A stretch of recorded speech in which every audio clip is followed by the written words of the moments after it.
विद्यार्थी मित्रांनो, आज आपण पाहणार आहोत वर्ग 7वीची एक कविता. कवितेचं नाव आहे इट्स अ स्मॉल वर्ल्ड.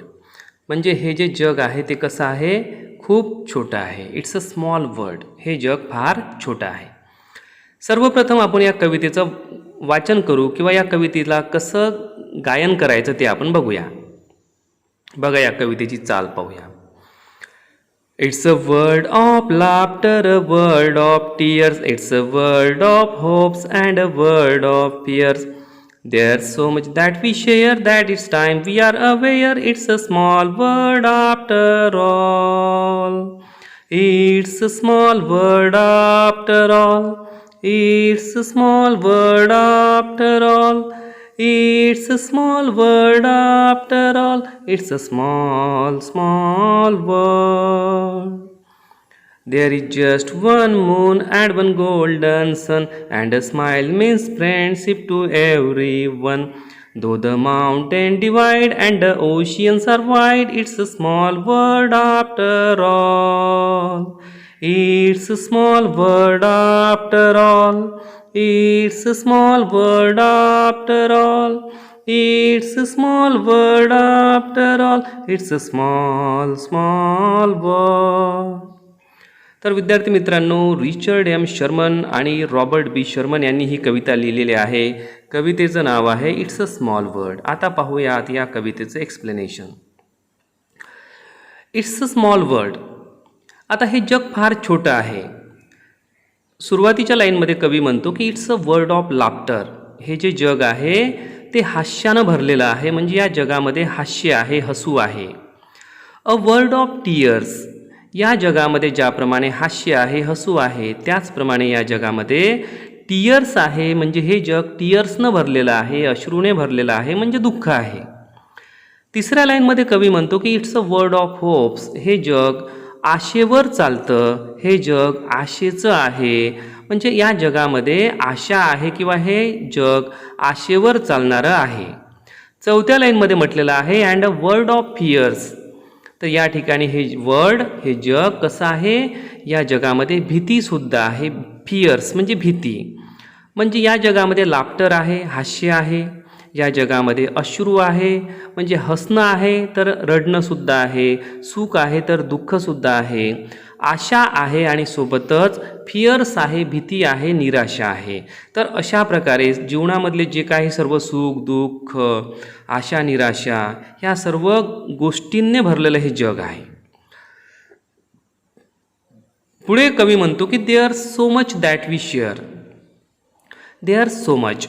त्या ठिकाणी भरपूर अशा काही गोष्टी आहेत त्या आपण एकमेकांना शेअर करतो आणि त्या शेअर करतो आणि त्यामुळे काय झालं, that it's time we are aware. आणि आता ही वेळही अशी आहे की आपण बऱ्याचशा गोष्टी एकमेकांना शेअर केल्या पाहिजे आणि एकमेकांना आपण काय केलं पाहिजे, अवेअर केलं पाहिजे. कवी म्हणतो की ही वेळ आहे की आपण सर्व अवेअर झालो पाहिजे किंवा आपण अवेअर आहोत. म्हणजे आपण सगळ्या गोष्टी जाणतो, प्रत्येक गोष्टीची आपल्याला माहिती आहे.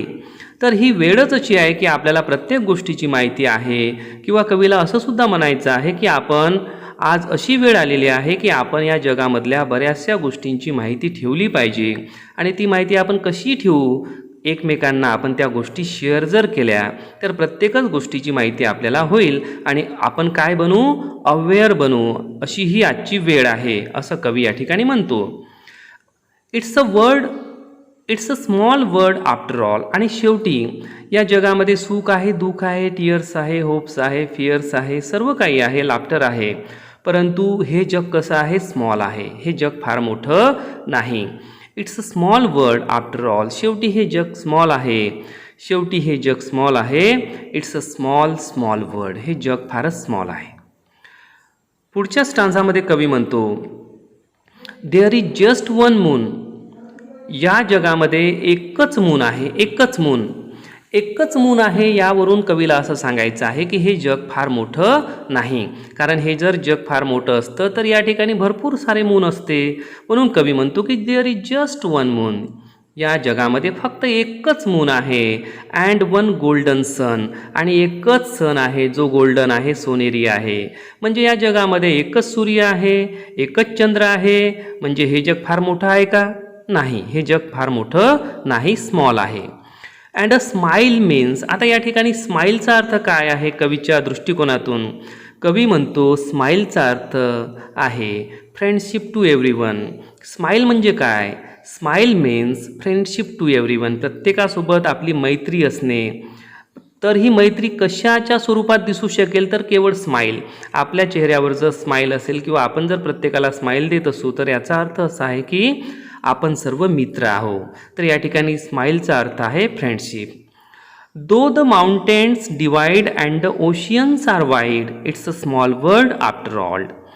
कवी म्हणतो की जरी या जगामध्ये माउंटेन्स आहेत, फार मोठे मोठे माउंटेन्स आहे आणि ते काय करतात? डिवाइड, दोन प्रदेशांना डिवाइड करतात, दोन देशांना डिवाइड करतात, दोन राज्यांना डिवाइड करतात. याचा अर्थ ते माउंटेन्स फार मोठे आहे, फार उंच आहे, फार विस्तीर्ण अशा भूभागावर पसरलेले आहे.